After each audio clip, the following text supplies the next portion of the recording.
Okay, welcome to the Gita in Action podcast. My name's Radha, and I'm here with a family of seekers, and all the regs are here today. So this is a good day. We should have some good conversations today. We're reading through the Gita, and we're talking about its relevance in our lives. And we are finishing up chapter 6. So today we're going to start the last section of chapter 6, and then we're going to move on to the Bhakti Yoga section, which is the 7 through 12, those chapters. So exciting stuff coming. And it has been a journey. It has been a ride. The past year we've been doing this. We started last August, so we're coming up to our year anniversary. And I don't know about you guys, but I feel overall more mindful, more steady. This Gita is transforming my life in a very relevant and real way. So thank you all for showing up, taking this journey, and doing the work, because it's not easy. It's not easy, and Krishna's telling us, right? And we're hearing that from Krishna, that it's not easy. Controlling the mind is not easy. Being steady, having equal vision, these things are not easy. But we're here and we're trying. We're here and we're trying, and Krishna sees our effort. Right? See, Devi Radhika just joined. Welcome, Devi Radhika. Good to have you here. Good So, morning. so happy you're Thanks. here. I missed you guys. Miss you. And my mom's here. Good morning, Mom. Okay, we're going to get through a lot of verses today. We're going to get through 4 or 5 verses today. So let's go ahead and start and see how far we get. Stella, when you're ready, I think we're on 36. Yes. Great. For one whose mind is unbridled, self-realization is difficult work. But he whose mind is controlled and who strives by appropriate means is assured of success. That is my opinion. Thank you. All right. So this same kind of theme here, Krishna's he's not just making a philosophical point. He's offering both clarity and encouragement to Arjuna in this time when Arjuna is like, look, my mind is all over the place. This is really difficult for me to control. And Krishna's giving him some encouragement, but he's still saying, if the mind is uncontrolled, perfection in yoga, like real inner transformation, is just not going to happen. Right? We have to control the mind. We have to control the senses. We have to get some kind of steadiness in life to really connect authentically. And that's what Krishna's telling us. He says, if the mind is controlled and we strive by the right means, by the right process, then success is guaranteed. You're going to have success. And he's saying it's assured. He's not saying, do whatever works for you or just try your best and hope it all works out. No, he's telling Arjuna, and by extension, all of us, he's saying there is a right process, and if we follow it, the mind can be brought under control. Right? So it's like it's hard, and that's kind of like a depressing thought, but at the same time, there's hope for us because there is a process that we can use to control the mind. Right? And what happens is, I think this happened to me before spiritual life, before, kind of learning all of this knowledge, people feel like they can just power through their own struggles, what the Gita calls anartas. There are struggles. People feel like they can power through them with just willpower. Right? And there's also kind of like, there's something like kind of satisfying about that idea, right? Like I can do it myself. I can control how much I'm eating. I can control how much I'm drinking. I can control whatever bad habit I have. Right? We think if I just try harder, right? Or I'll force myself to be better. That was like me 100%. Someone who's like used to like having some success at what I do. And, I'm like, I can do this. I know I can do this. And then we kind of live under that illusion for a while, right? And we keep like just beating our head against a wall. We try, maybe we make a little bit of progress and then we relapse. We try, maybe make it, or our life just becomes so like hard, right? I think of the time I was dieting really intensely, like counting every single calorie, just like I think Shakti talked about a similar relationship with food, right? Counting every calorie, being obsessed about going to the gym, and it was like no love in my life. Right? And there was a lack of love. Like I didn't love myself. Right? And what to speak of like a connection with God. Right? But Krishna is pointing out, he's telling us, willpower alone isn't enough. It's like trying to remove darkness from a room by waving your hands. It's like you need the light. You need the light. You could try, but it's not going to be successful. And many programs like, the 12-step program, addiction program, come to the same conclusion, that we can't do it on our own. The 12-step program talks about a power bigger than yourself. So maybe it's not God, maybe it's just one other person. Whatever it is, it's just kind of expanding your conception of reality so that it's not just you in the center. You relying on yourself and your own willpower, which they acknowledge and they see through these, time tested, is not enough. It's just not enough. In the same way, if we're sick, we can't just like grit our teeth and hope that we get better. Okay? Like we need the right treatment. We need the right treatment. And that's what Krishna's telling us here. In spiritual life, you need the right treatment. And that treatment is this yogic process, these practices, this discipline, this guidance, right, by a spiritual master. Willpower helps, and it can get us, we can do pretty good on willpower, right? But it's not going to get us all the way there. It has to be connected to the right method. Yeah. Can any of you guys relate to this? Like trying to solve a spiritual or emotional problem, whatever it be, through just sheer effort or discipline alone? And did anybody else experience kind of like the downfall of that?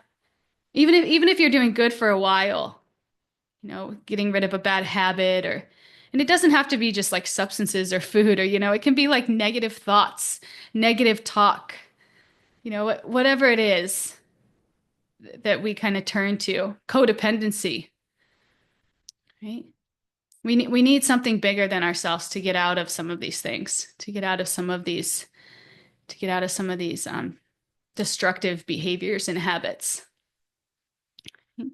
So that's what Krishna's telling us. Right? And he's being deeply encouraging.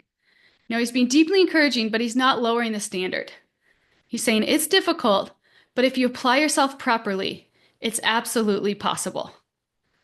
And this is almost kind of like a relief too, that it's like the reason things aren't working out when you're just depending on your own discipline and your own strength is because you're not designed like that, right? That's not the point is to realize that you need something bigger than that's not going to be enough for you.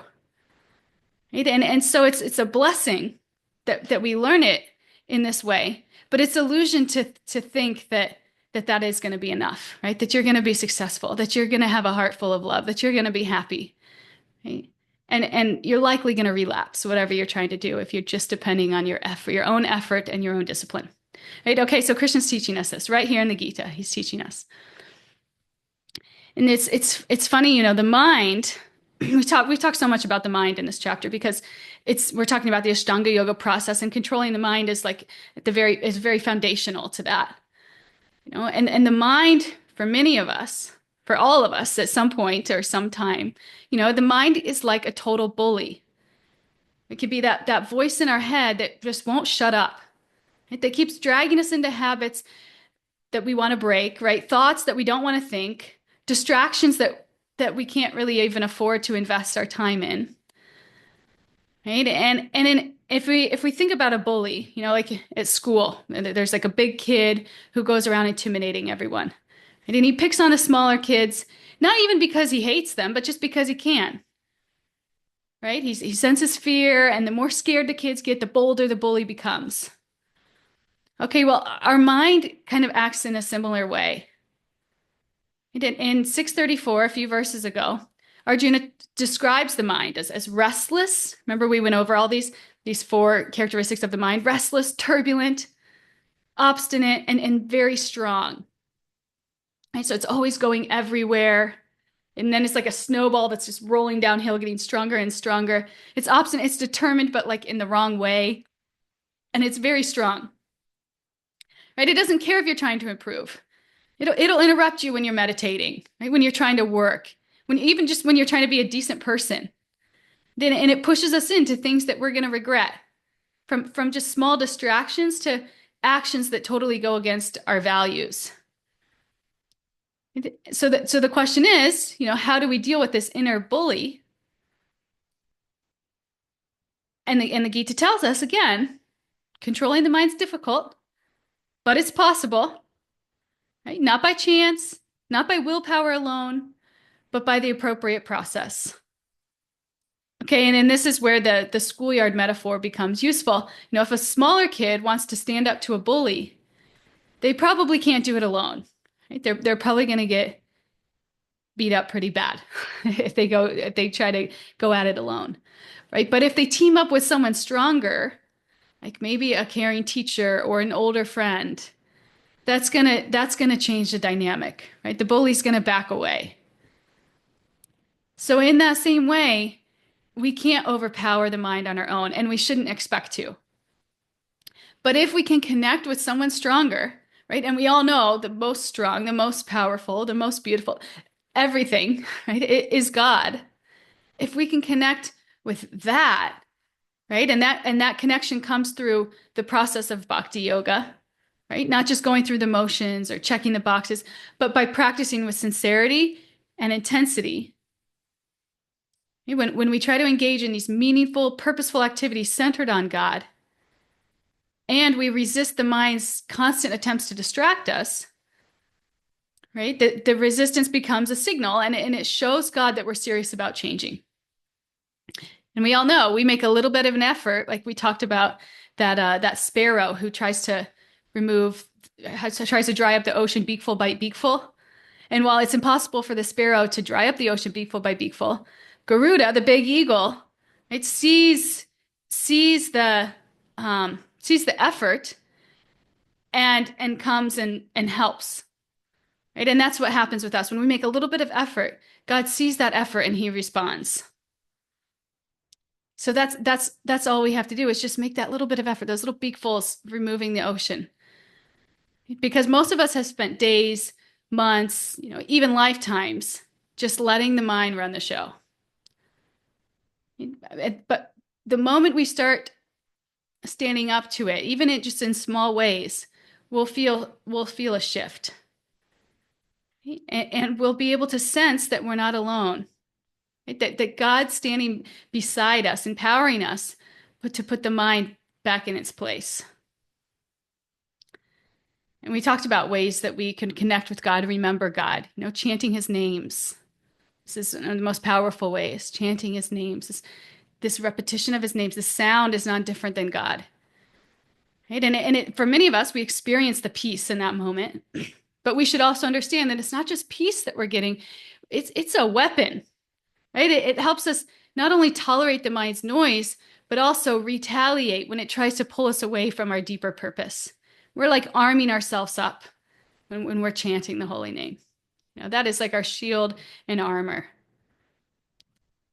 So that we can be better equipped to combat this bully in our mind. Because even if you think that you don't have a bully in your mind, in some capacity, you do.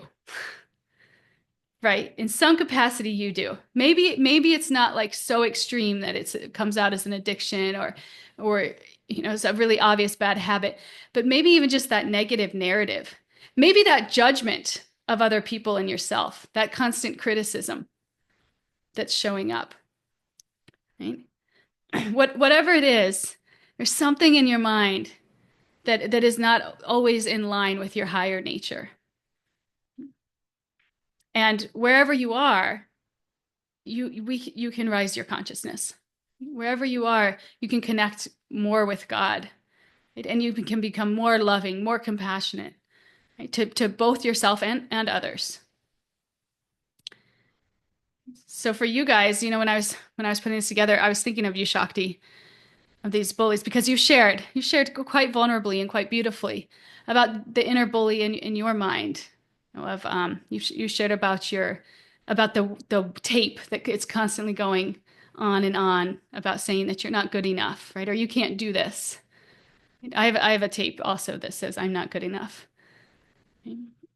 So for the rest of you, what does your inner bully say to you most often? Right? Or what patterns or thoughts keep showing up that pull you off your deeper path for you guys? How does your inner bully show up?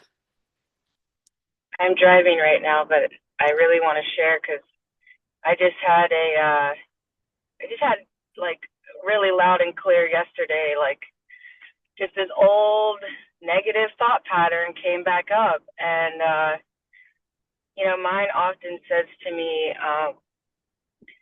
you know, you're alone, and you don't have anyone supporting you, and you don't have anyone there for you, um, and I was just really feeling that yesterday for some reason, even though like I know there's people around. I have this steady sangha now. I go to the temple regularly. I have such a better support system now than I did, a couple years ago. But it was just like heavy yesterday for whatever reason. And I was just like, also this week, I was like struggling to even chant like 1 or 2 rounds. And I've been getting better at being steady at least 4 to 8 rounds every day. And so I was like kind of beating myself up, and I was like, I just can't do it. Like, I don't know. I just don't have any support. I don't know. I'm upset about it. And just feeling that, and then I don't know. This morning, my friend called me and woke me up at 4:30, and I got up and I chanted my rounds, and then I'm back on here today, and I feel supported. I'm like, oh, okay, I can do this. Like, people are there for me. Like, I do have, I am supported to be a devotee. I am supported to take care of my daughter. I am supported, and but that's a huge one for me. It's just like, but it was interesting because at first it was getting me down, and I was like really upset about it. I was like crying, and I don't even know what really triggered it yesterday, but it would just kind of was coming up, and then I told myself, like, okay, this is the mind. This is the old tape. Like, I remembered all of our classes this week, and I was like, this is the old tape playing, right? And I was like, I am rewriting this tape. And I wrote it down. I journaled about it. I wrote down all the old thoughts, and I'm like, these are old thoughts. These don't exist anymore, And then I was like, and then I rewrote, I am supported. I am cared for. I am a devotee. Like, I can be a devotee. I can maintain my sadhana. I can maintain my practice. I do have devotee friends. Like, that's just some of the stuff I wrote to like change the negative thoughts. And then today I'm feeling the support and the love again. And so it was like much quicker I got through it. Whereas like I used to get in spirals of that for like weeks, and not call or reach out. Like, I don't know why I don't reach out when I'm like that. It's interesting. My pattern is to like isolate even more and reinforce that negative thought. But yesterday was like much quicker. And I felt like it was just like the little end of it. Like Krishna it's like that spiral theory, Krishna shows you, hey, this negative belief is still in there. Wash it out, get it out, Yeah. So, yeah. Yeah. Wow. Thank you. Thanks for sharing. For sharing. And I love how you recognize this, and then like you survive it. Somehow you survive it, and then you see Krishna on the other side of it, and you see his grace in that moment, kind of like he pulls you down to kind of show you, what that, and then kind of comes under you and holds you in that, and in that way we make steady progress. And we reinforce the new positive thoughts, right? Yeah. Krishna's so kind. Yeah. I have the same thing. Like, I have this thing where if I can't get all of my spiritual practices in for the day that I want to get in, I feel like a failure. It's like I have this super hyper achievement, perfectionist kind of mentality. Right. And so it's like, I've been trying to just let go of that and just like do my best, and if things come up, if my daughter needs me or, whatever it is that pulls me away, it's like, I try to just, okay, this is okay. This is like, and, I try to remember Krishna in that moment, like we talked about. Yeah. But whenever, and the same thing happens to me, like I'll get to a place where I'm just feeling like total garbage that I can't, you know, get all my practices in. And then I'll just kind of make peace with it. Okay, it is what it is. And then as soon as I make peace with it, it's like something opens up in my time and I'm able to chant or whatever Yeah. it is that it's like. Yes, I totally understand that. Like Yeah. I'll be like upset, like, oh man, I didn't even like chant today, or I barely even like read some Krishna books with Luna even, and then all of a sudden Luna will be like, Mom, are we gonna chant before bed tonight? Are we gonna read our book tonight? And I'm like, oh yeah, of course we are. Like we're gonna do it. Like it's just because we didn't get to it yesterday, maybe we're gonna do it tonight. Yeah. But it's so funny. I totally hear you. Thank you. Thanks, Thank you. Maya. Katie, what do you have for us? Good morning. I hope you can hear. I'm driving also. Yes, can hear. Mariah, thanks so much for sharing that because I also pull towards isolation and then and negative habits get worse at that time too. Um, but I've had the experience more in the last year, especially with devotee friends of um, reaching out and realizing like how beneficial and how okay it is, and that's been really nice. But yeah, two things. From the original question at the beginning of the class, whatever I'm like the problem or the anxiety, if I try to like you say, white knuckle it and do it myself, it's like the energy just stays inside and grows, and I have to like take it out on my husband or like let it out later in some sort of way. Yes. And then when I remember to remember Krishna's help and grace, it's more like the energy naturally dissipates in like a nice feeling way rather than stays in a too tight container and grows. Mm. And then the thing that I tend to is lack. My mind will, and it's getting better, thankfully. But yeah, like that's my main one. I think is just like lack. Like I don't have enough money. I don't, like enough healthcare, enough security, like things that we do need. But and then that feeling of lack leads to a lot of fear and a lot of anxiety and a lot of like poor decisions and lower self-esteem, I think, because you just aren't operating from like a real place. Because with Krishna consciousness study, I've realized like I feel that less and less. Like I'm like I somehow have like just enough, like just what I and we need, in the family. And it's amazing. And sometimes it comes in these amazing forms of like someone being like, oh, we could use work trade help. Come on the retreat. Come. We need a work trade. I'm like, what? Or someone's like, two of us want to contribute $300 to you. I'm like, okay. So Krishna just amazingly sometimes just provides in a way that's really surprisingly beautiful. So that's been helpful with the repetitive lack feeling. Yeah, thank you. Thank you. Yeah, again, that beautiful theme of like you being squeezed and then Krishna coming in and showing you like, hey, I got you. It's beautiful how we see that again and again in our lives. But yet we still when we're squeezed, we're still in like severe anxiety and stress. Right? But then he shows us like, hey, I got you. It's really beautiful. Mariah says, yes, Krishna is always there for us once we really surrender and believe. Yeah, right? Because that's the whole point. That's the whole point. That's why we're even here, is he's trying to show us, to teach us, right? That we just need to turn towards him and all of our material problems, our spiritual, it's solved. It's it. That's it. He'll take care of us. Maybe not in the way that we decide that we need to be taken care of, but one way or another, he'll take care of us and he'll bring us closer. And And he's doing that even through these things in our lives that we're all seeing like this. Yeah, thank you. Should we move on? Does anybody else wants to share? Davy Radhika, are you on? Okay, I'm just waiting for Davy Radhika to share. She always has such full. I'm on.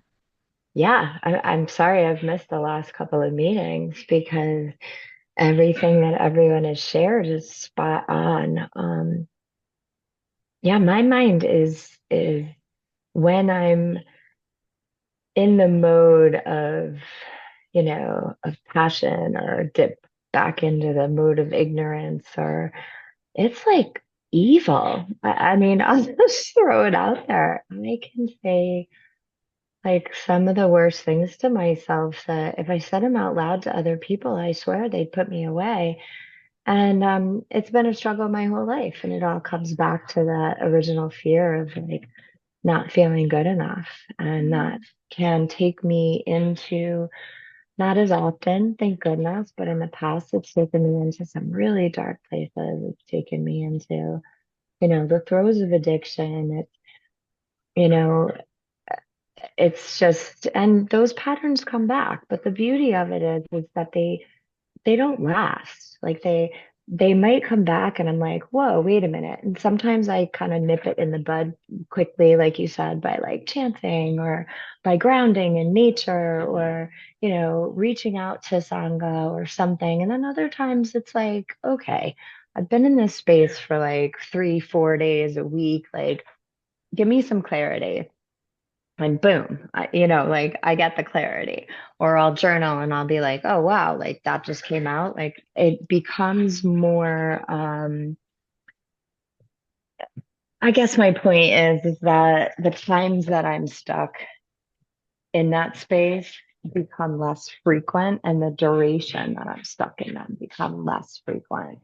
And that to me is the most beautiful thing ever. And I was so relieved in the beginning when you first said, like we're not made in this body, as this like, human form. We're made to forget. And I remember when I first started yoga, and in the beginning of the meeting, you were talking about like, there's hope in that verse. It's not all gloom and doom. Oh God, my mind's going to destroy me. There's hope in it. And I remember when my teachers first told me like, yeah, yeah, you're human. There's nothing wrong with you. You're meant to forget. And it was like 50 something years of just this heavy weight, like totally dissipated. And I was like, seriously? You mean there's nothing wrong with me? Like I'm supposed to forget and I'm supposed to be this way? And I don't know, I'm kind of rambling, but I'm just, as always, super grateful Yeah. um, for everyone's honesty, ability, um, for this, for all of it. It really, it's sometimes it's hard, but all I've ever not just overcome, but I've ever faced in a way that, since with Bhakti Yoga and even the ones in the past that I've survived, literally, um, everything for a reason. Everything leads the way we need to be. It's just sometimes I get in that struggle of like, I don't want to be here. I don't want this lesson. And then I'm like, all right, get a grip, Liz. Yeah. Thank you. Thank you. Yeah, somebody just texted me the other day and asked, what is the purpose of all this? Why are we here? And it is like it's like a university. We're here to learn. We're here to face these obstacles, to learn these things, to learn that no, we can't do it on our own. Right? To learn that hey, it doesn't matter. Hey, we can stop trying to be good enough, right? Because we already are enough. Right? Just by our essence, just by being a spiritual being, just by being connected with God, right? That's where our value lies. We don't have to get so caught up in this rat race trying to prove ourselves, trying to prove our worth, right? Because we're inherently we are already that. And so all of these things in our lives that come up and these narratives that we have to face and this illusion, that's the point. The point is that they challenge us to reach out and to strengthen our relationship with God, because ultimately that is the only way through. That is the only way through. And if we don't get that, we're just going to keep coming back again and again with the same problems, the same obstacles, the same narratives, the same relationship dynamics. Whatever it is, it's just going to keep confronting you until we're able to see something greater in it and to move through it. And in that, and strengthen our connection with God. And that's what we're doing here. That's the whole point. Right? And when we can learn to see obstacles like that, it can almost be exciting, right? It's to the degree that we're detached, right? And to the degree that we're committed to our spiritual growth, we can see obstacles as like, okay, this is my chance, right? This is it. This is another opportunity for me to confront this bully, right? This inner bully, and to come out more connected to God, because ultimately that's what's going to get me through it. So, yeah, this is Krishna's response to a question that Arjuna had asked earlier. Right? He's been clarifying, answering doubts, and also motivating Arjuna to act. Okay? So what's going to happen next, and this is going to bring us through the last section of this chapter, is that Arjuna is going to ask another question. He's going to ask another question. And through the rest of the chapter, just about, Krishna is going to answer that. So he's going to ask that if someone begins this journey and doesn't finish, right, what happens?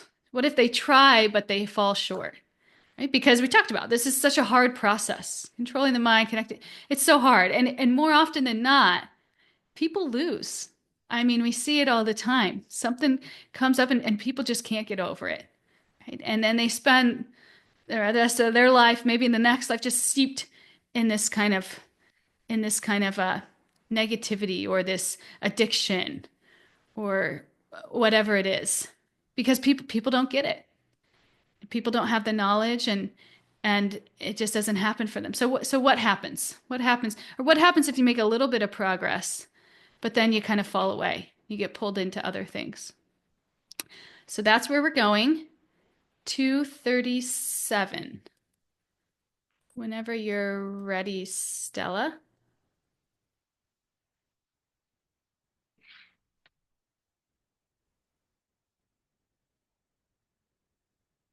You still on, Stella? Stella not on? She on?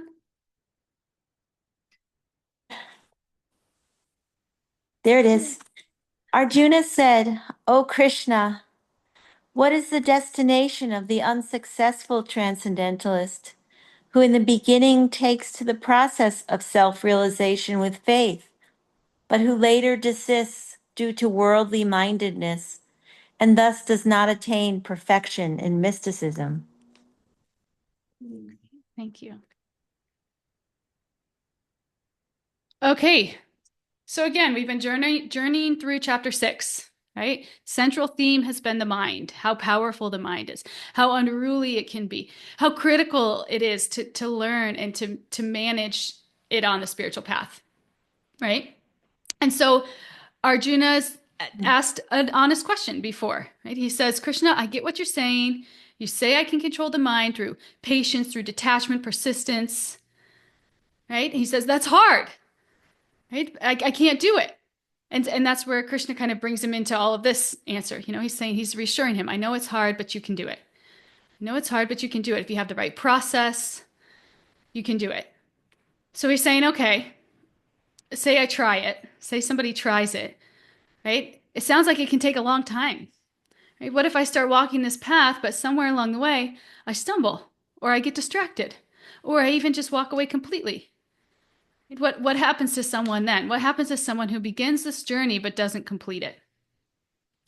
And this is going to be the final question of this section, or of this chapter. And Krishna's going to answer it up until the 45th verse. So we're on 37 now. He's going to answer it up until the 45th verse in this beautiful dialogue where we explore this human concern, like what happens if I try and I fail? Right? So, and then the last two verses after that, 46 and 47, will kind of like wrap up, kind of like put a bow on the chapter. Okay, so that's where we're going. Right? And if we remember, again, this whole chapter has been centered around Ashtanga Yoga, right? This eightfold path, and especially the challenge of mind control, right? Within that path. And for all of us know, anyone who's ever tried a little bit of meditation or spiritual discipline knows that the mind doesn't always cooperate. It wanders, it pulls us into distractions, sometimes into enjoying our senses, right? Sometimes it pulls us completely off the path. But here, Krishna's going to answer the question, not just about that. He's going to answer the question about what happens when somebody actually leaves the path, like just kind of gives up, right? Just says like, I can't do this anymore and walks away. Right? Arjuna wants to know what happens to that person. Right? Do they lose everything that they worked for? Right? Are all their efforts wasted? And we heard earlier in the Gita, chapter 2 in text 40, right? We heard that on the spiritual path, there's no loss, like not even a little. So whatever progress that you make in this life on the spiritual path, you get to come back, when you come back into your next life, your next body, you carry that progress with you. But what's going to happen in this section, he's going to break that idea down and explain exactly how it actually works. So we're just going to kind of zoom into that question and learn a little bit more about the intricacies there. And in the purport to these verses, Prabhupada explains that people seek this self-realization in different ways. And we've talked about these different ways quite a bit in these first 6 chapters, right? We talked about Jnana Yoga, the path of knowledge. Right? We've talked about this eightfold discipline of Ashtanga Yoga. And we've sprinkled bhakti in through all of that, right? The path of devotion. Right? But regardless of the path, the destination is the same, and that is to realize our spiritual identity, right? And then ultimately our relationship with God. And this realization requires practice, right? And discipline. Sometimes that practice gets interrupted. Life gets messy. We get discouraged. Our priorities shift, right? Whatever it is. So what happens when that happens? And Krishna is going to explain that. And Arjuna is about to give us this vivid example in the next verse to make this even more relatable. Okay, so we're going to go into this vivid example next of a person who kind of falls away from the path. Okay, let's move into that verse. When you're ready, Stella, could you move into that verse for us? Yes. 38. O mighty armed Krishna, does not such a man who is bewildered from the path of transcendence fall away from both spiritual and material success and perish like a riven cloud with no position in any sphere? Thank you. Okay, sometimes I'll read the Gita and I'll read these kind of metaphors and I'll just kind of run past them, right? But let's stop and like really unpack this vivid metaphor. It's so connected with nature, right? Because actually, after I kind of dug into this a little bit, I looked out my window and I saw like the clouds in the sky, and I was just like kind of picturing the metaphor in the clouds, and it should change the way we see clouds from now on. Okay, this is what we're going to do here. All right, so we're imagining looking up at the sky, right? And you see 2 massive groups of clouds moving in opposite directions. Okay, so there's like one cloud, and then you notice like a small piece of a cloud, like just a little small piece that breaks away from the formation. Okay, so you have these big clouds, they're moving, and just a little small piece starts to break away from the formation. And it tries to move to the other side toward the second cloud group, right? Like maybe it's seeking something different, something higher, right? But just as it starts to drift in that new direction, a sudden like gust of wind blows it away, scattering it before it can arrive. Okay, so that's what's happening here. We have these like big clouds moving past each other, and like just this little guy wants to move over to this other guy, but he doesn't quite get there, and he gets kind of blown away. And he gets lost, disconnected. He's not part of the original group anymore, but he's also not able to reach the new one. Right? This is the image that we have, right? This is the image. Now even the sky and the clouds can make you think of the Gita, right? Make you think of this verse 238. or 238, 638. And so this is the image. It's describing a seeker who starts on the spiritual path, but just doesn't make it to the destination. Right? Doesn't make it to the destination. So these two groups of clouds that are moving past each other are these two groups of people in the world, right? One is deeply engaged in worldly life, right? Just pursuing whatever they want that feels good, that makes them happy, that gives them some kind of peace and less distress, right? Just material pursuit. Right? And the other group is focused on spiritual life, right? The path of liberation and transcendence. So imagine somebody leaves behind the worldly life to pursue something deeper, right? They step away from that first group, no longer fully immersed in material goals, but as they move towards this transcendence, they kind of lose momentum, right? They get distracted, discouraged, derailed. And before they could fully arrive at this second group, right? Those who have really realized the spiritual goal, they're kind of caught in between. Right? They're like that cloud, right? They're no longer part of one world, but they're not fully part of the next. So they're like drifting, disconnected. Have any of you ever felt like this drifting cloud? Like you've left behind your old life, but you haven't quite arrived at the new one? Any of you relate to this on your spiritual paths? It's kind of that like limbo area. I remember that time. It's kind of like turbulent. It was like sometimes, I was drinking alcohol, sometimes I wasn't. It was like whatever, this in between, not really sure. I feel the pleasure and the happiness here in the spiritual cloud, but I still have like one foot in the other cloud. Shakti, can you relate to this? Hare Krishna, please accept my humble obeisances. Oh, glory to Srila Prabhupada.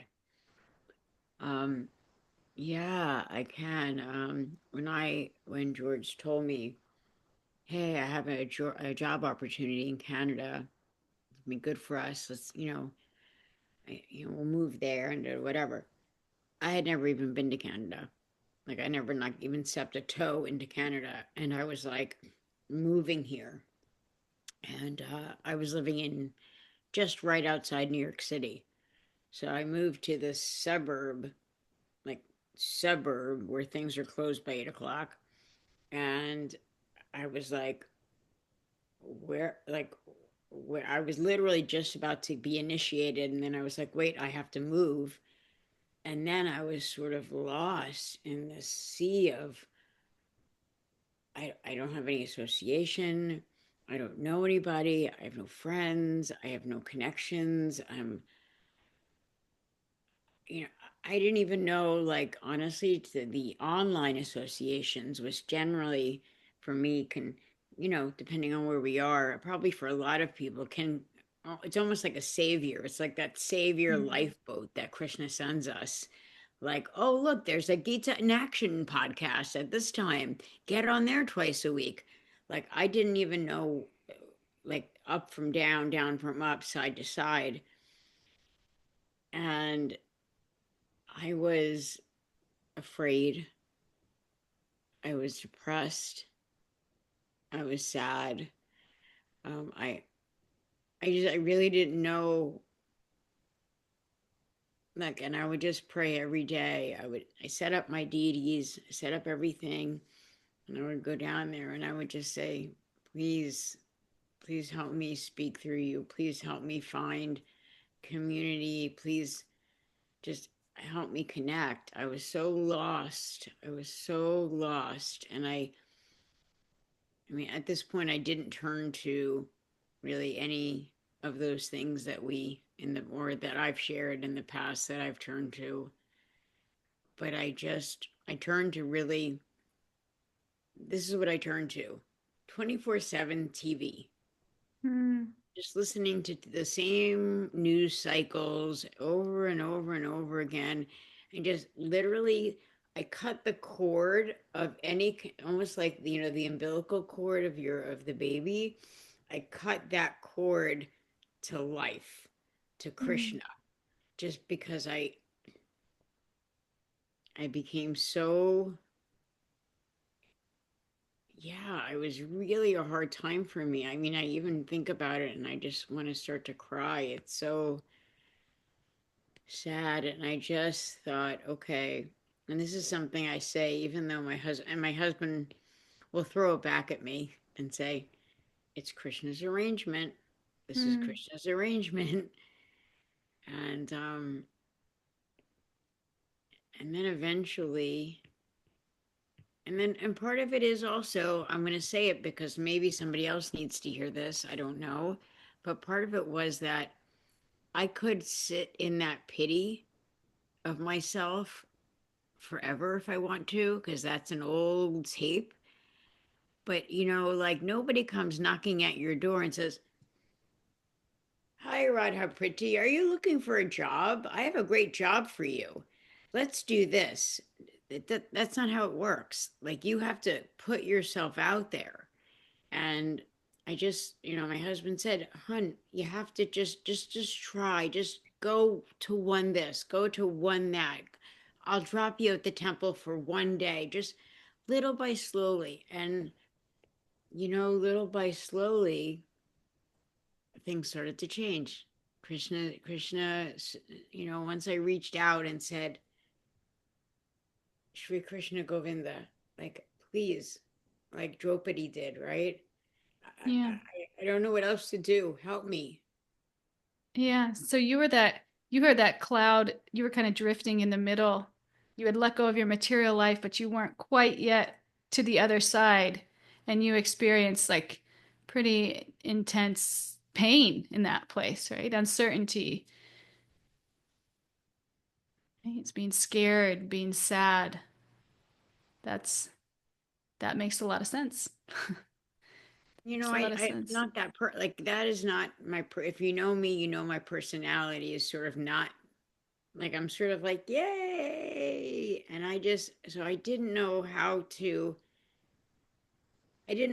So the point of the story is that I prayed to Krishna and I reached out and Mm, I just said, I can't do this. Help me. yeah. Help me. And as soon as I did that, there's like little breadcrumbs sort of coming into my life. And the reality is that, and I share this with all of the seekers, is that you throw your hands up and you ask him, you say, I need help, and he will show up for you time and time again. Mm, And I feel like that's an important message because sometimes we want to, I don't want to say we. Sometimes I want to blame, oh, this Krishna, he's, in the beginning, not now. But the reality is he's always there for me. He's always mm, there for me. I just have to tell him I need him. yeah. Yeah. Yeah, that goes back to the earlier verse we were talking about too, right? It's like we try to do it on our own. All we have to do is turn towards Krishna and make a little bit of effort so he can see our sincerity and he will arrange, he will provide what we lack and help us move forward. Yeah. Thank you. Thanks for sharing.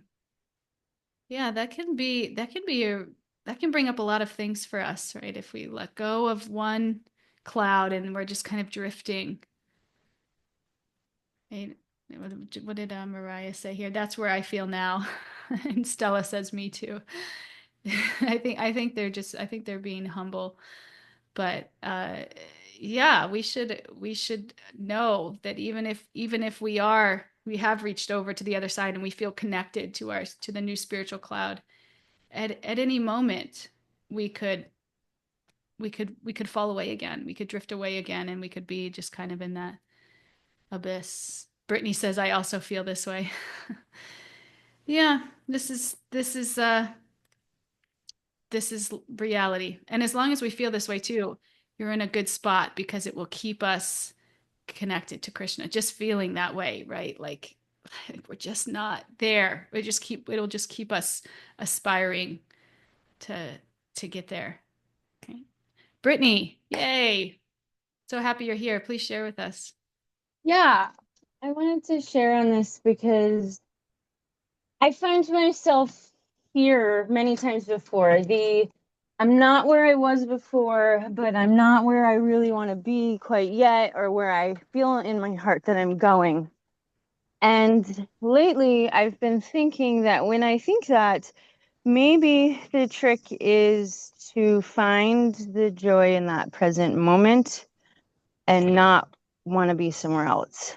So, that sounds so nice, but I've been thinking a lot about the present moment and the magic that is in just that, rather than the past or the future, which I think is where my mind tends to go when I start to feel that way, when I feel like I'm not quite here, but I'm not quite there. And yeah, that's the message I've been getting. So maybe someone else can relate. Oh, that's such a good one. Thanks, Brittany. Brittany's such a sincere seeker and someone who is really just like, she is where she is and she's going to own it. And I love that about her. Right? It's like just accepting where we are if we are kind of drifting one way or the other. And also at the same time keeping our eyes on that cloud that we eventually want to kind of merge with, and knowing that we're headed in that direction, but at the same time just kind of trying to find some contentment and peace in the journey without the anxiety of feeling, separated from one group and not quite in with the other. It's like just kind of letting it be, being here now, right? Yeah, exactly. Thank you. Yeah. Thank you for your kind words.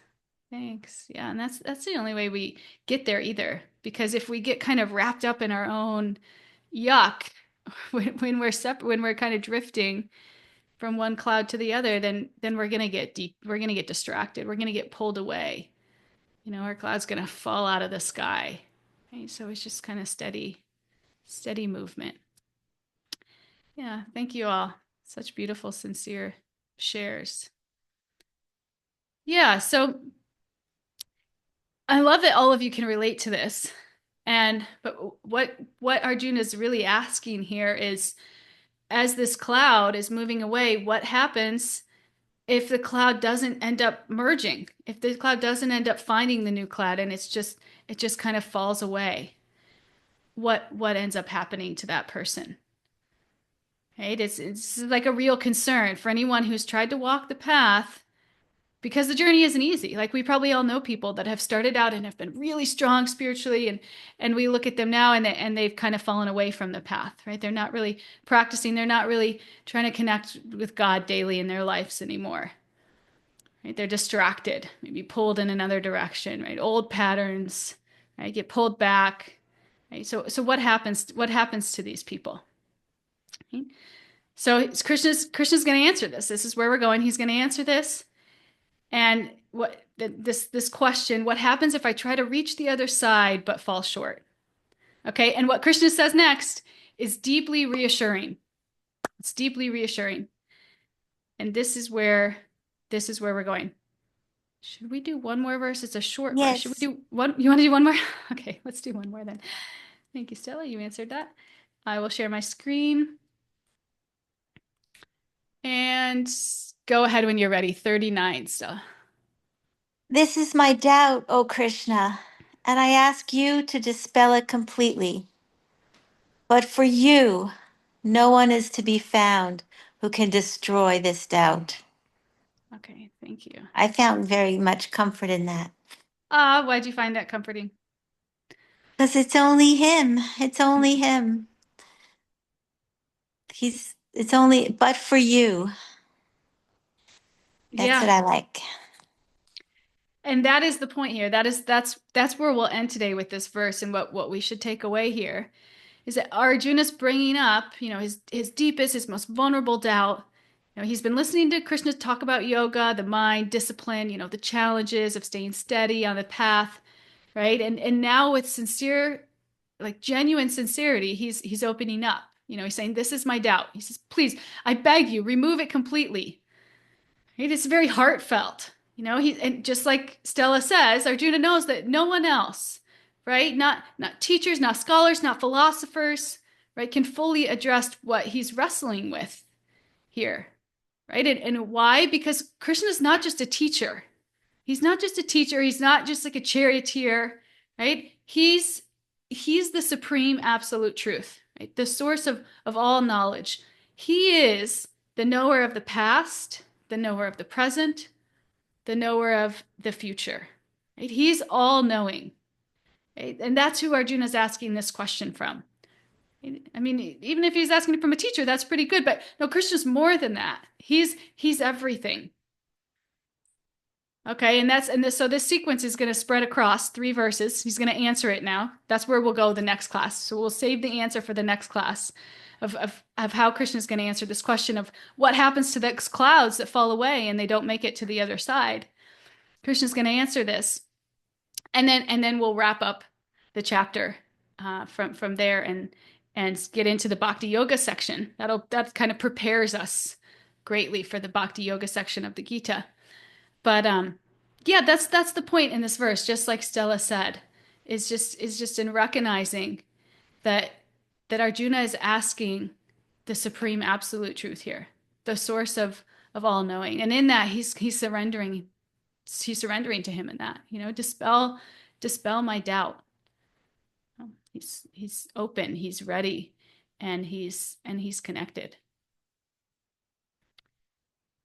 So we will end there for the day. We'll get into Krishna's answer in the next class, right? But we're standing at kind of a turning point here in chapter 6.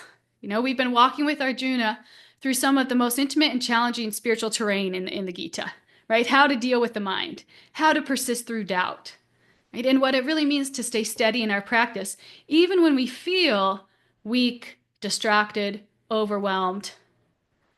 Right? And in Krishna's responses, he's not just giving us instructions, but he's giving us hope.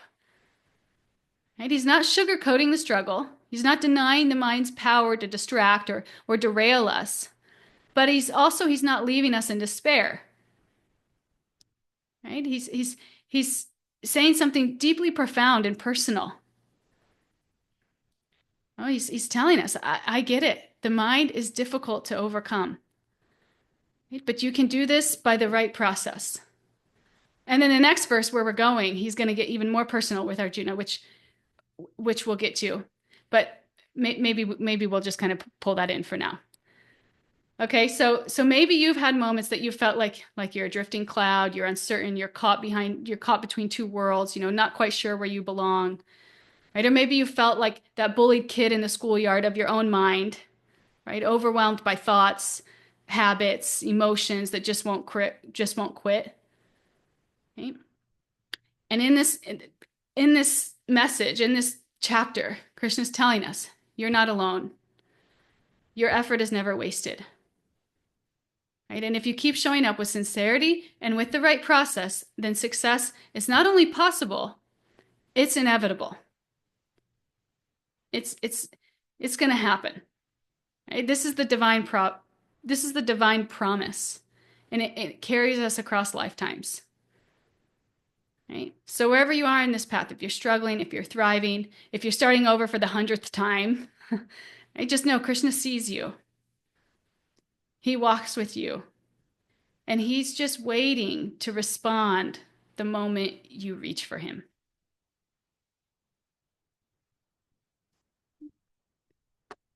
So that's this today's class. The 1000th time. Yeah.